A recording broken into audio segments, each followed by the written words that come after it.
Hi friends, అందరూ ఎలా ఉన్నారు? నేనైతే చాలా బాగున్నాను. ఈరోజు మేము పప్పు చారు చేసుకోబోతున్నాం. సో ముందుగా నేనైతే పెసర చారు చేస్తున్నాను అనమాట. సో దానికి పెసరపప్పు తీసుకొని క్లీన్ చేసుకున్నాను. అలాగే ముందుగా కట్ చేసి పెట్టుకున్న టొమాటో అండ్ మిర్చి, చింతపండును అయితే వేసుకుంటున్నాను అందులో.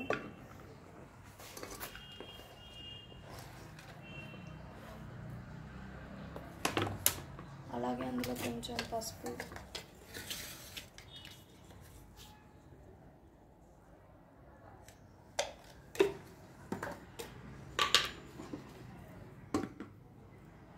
కొంచెం కారం కూడా వేసుకుంటున్నాను.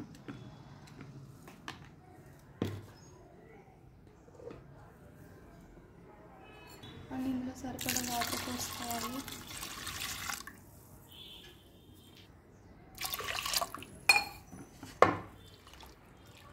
సో చూసారు కదా, ఈ విధంగా అయితే అన్నీ వేసుకొని నేనైతే ప్రెషర్ కుక్కర్లో 3 విజిల్స్ వచ్చే వరకు ఉడికించుకుంటాను.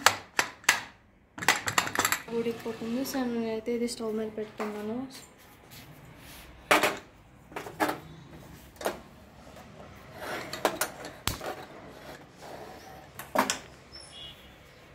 సో 3 విజిల్స్ వస్తే బాగా ఉడికిపోతుంది. సో నేను 3 విజిల్స్ వచ్చేదాకా ఉంచుకుంటున్నాను. మీ ప్రెషర్ కుక్కర్ ఎన్ని విజిల్స్ వస్తుందో దాన్ని బట్టి ఉడకబెట్టుకోవాలి. హాయ్ ఫ్రెండ్స్, చూసారు కదా, 3 విజిల్స్కి అయితే ఈ విధంగా ఉడికిపోయింది, బాగా మెత్తగా అయిపోయింది. సో ఆవిరి తీసి నేనైతే తీసుకొని పక్కన వేసుకుంటున్నాను. సో సాల్ట్ వేసుకోవాలి. నేనైతే సాల్ట్ వేసుకుంటున్నాను.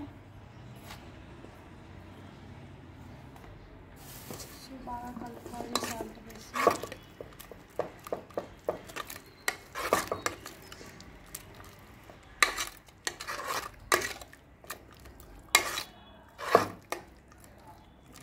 సాల్ట్ వేసి బాగా కలుపుకున్న కింద వాటర్ వేసుకోవాలి.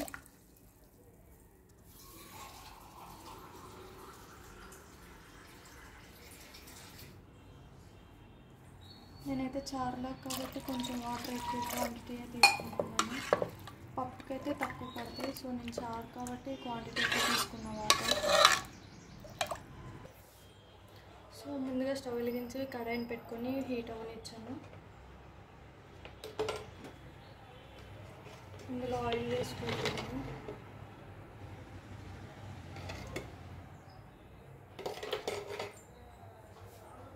ఆయిల్ అయితే హీట్ అయిపోయింది. నేను ఇందులో ఎండుమిర్చి, కరివేపాకు వేసుకుంటున్నాను.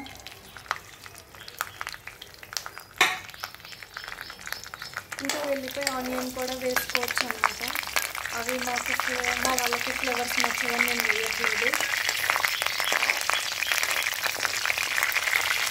ఏ కర్రీలో వేసినా తింటారు కానీ చారులో ఆ ఫ్లేవర్ మా వాళ్ళకి ఇష్టం ఉండదు. సో నేను అందుకే వేయకుండా జస్ట్ ఇలా పోపు పెట్టేస్తున్నా.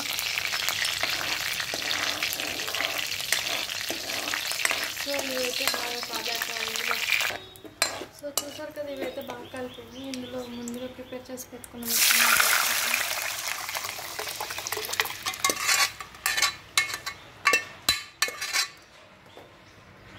వీటినైతే బాగా మరగబెట్టుకోవాలి. ఒక 5 మినిట్స్ అయితే ఇవి బాగా మరిగిపోతాయి. చూసారు కదా, ఇవైతే బాగా తెరిపోయినాయి. సో స్టవ్ ఆఫ్ చేసుకుంటే రెడీ అయిపోయినట్టే. సో మీకు నచ్చితే ట్రై చేసి టేస్ట్ ఎలా ఉందో కామెంట్ బాక్స్లో చెప్పండి.